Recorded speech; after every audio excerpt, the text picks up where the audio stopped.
It's on. Perched above the trading floor is CME Group, Knuckman and Scot Shellady are ready to rumble in Traders Unplugged. Good morning. And round number one, labor pains. What number is good enough for the employment report today to make you feel like things are progressing?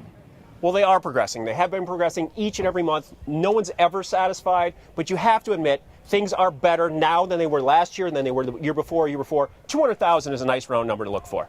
200,000 wouldn't be even close enough to make it really good, since for the last 2 years we've been averaging 172,000 jobs a month, but with the participation rate we've been losing 175,000 people a month. Hold on, so we're not even keeping up this pace. We need to double that. We need to be 3 to 350, and then I say things are getting better. But up until then, I don't think we're going to get that. I think we're going to get something between 175 and 210. Does the market care?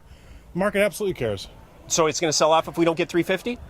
Oh, the market will sell if we don't get 200. 350 would be something to be really rallying on. Okay. Round two, value employees. McDonald's supports legislation for a $10 minimum wage. What company do you invest in that has the least valuable workers? Allen. I support Out of our list, Marriott, O'Reilly Auto, JBL Circuits, Starbucks, I support McDonald's because I think McDonald's, with the amount of workers that they have, the pricing power that they have, and I do think that the economy is going south. If the economy goes south, more people eat at McDonald's, that trend will continue its upper rightward move, and less people will be eating with Allen at Joe's Stone Crab.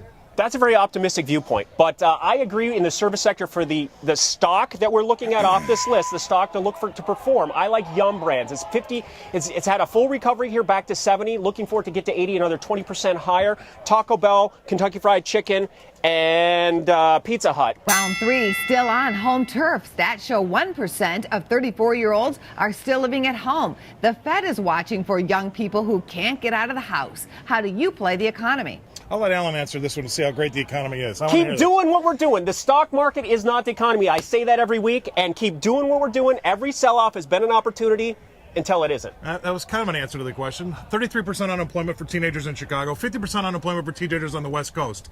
We're not putting the teenagers to work. It doesn't matter where they're living. They're still not working. So I say this, until we get that jobs number back up. How do you play that? The jobs number's got to be higher. The government's got to give us. But how do you? This is the market. See right over here. This is the market. How do you play it? Well, let's legislate $15 an hour and take it out of the small businessmen's hands and tell them what they have to pay their people. And I'm starting a new wave. I want babysitters to start getting paid $50 an hour. The minimum wage is $15 in Australia. They do fine. On to your bonus round question for today. Chinese e-commerce company Alibaba is taking a stake in what? A motorcycle company, B, a soccer team, or C, Apple?